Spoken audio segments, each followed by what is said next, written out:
with Texas trying to redraw its congressional maps in the middle of the decade, something that's usually done right after a census. The internet's been flooded with comments claiming that the Republicans are just learning from the Democrats. Gerrymandering is the practice of drawing voting district boundaries in a way that intentionally gives one political party an unfair advantage over others, usually by packing certain voters into the same district or cracking voters into several different districts. So, do Democrats really gerrymander more than Republicans? Let's find out. Independent studies from places like the Brennan Center for Justice found that after the 2010 census, Republican-controlled states drew maps so tilted in their favor that they held about 16 to 17 extra U.S. House seats that they wouldn't have won under neutral maps. Democrats, by contrast, gained only about 3 to 4 extra seats. Multiple commenters dropped the same list of states where Republicans have 0 seats, and held these up as proof that the Democrats are the real oppressors. They just listed a bunch of tiny blue states with very few districts, where single-member districts and winner-take-all rules naturally result in one party sweeping all the seats. This is not gerrymandering. Of the 11 most actually gerrymandered states currently, only Maryland favors Democrats. The other 10, Republicans. That's enough to swing control of the House in multiple election cycles. A couple commenters accurately pointed out that racist Southern Democrats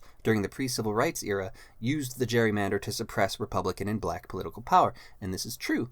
But this flipped in the late 60s with Nixon's Southern strategy, which lured those very same racist Democrats to join the Republican Party. In fact, in 2021, it was the House Democrats who passed the Freedom to Vote Act, which would have required every state to use independent, nonpartisan commissions to draw congressional districts. No more partisan lines, no matter who's in charge. Sounds great. Republicans in the House voted almost unanimously against it, and when it went to the Senate, the Republicans filibustered and the bill died before it could even be debated. One commenter pointed out that Democrats loaded that bill with contentious provisions, which is true, I guess, if you consider Democratic norms contentious. The bill did include broader voting reforms like automatic voter registration, early voting standards, and campaign finance transparency, but as Republicans have publicly stated multiple times throughout history, the more people who vote, the more people who engage in democracy, the less likely they are to actually win an election. This explains the Republican strategy to make voting as restrictive as possible, and they can get away with it because the Republican-majority Supreme Court gutted the Voting Rights Act in 2013, which allowed states with histories of racial discrimination in voting to redraw their maps without federal approval. So there you have it. Gerrymandering sucks and it should be gotten rid of, but it is in no way more advantageous for Democrats than it is for Republicans. That is just bunk. Thanks everyone, stay left of fascism out there.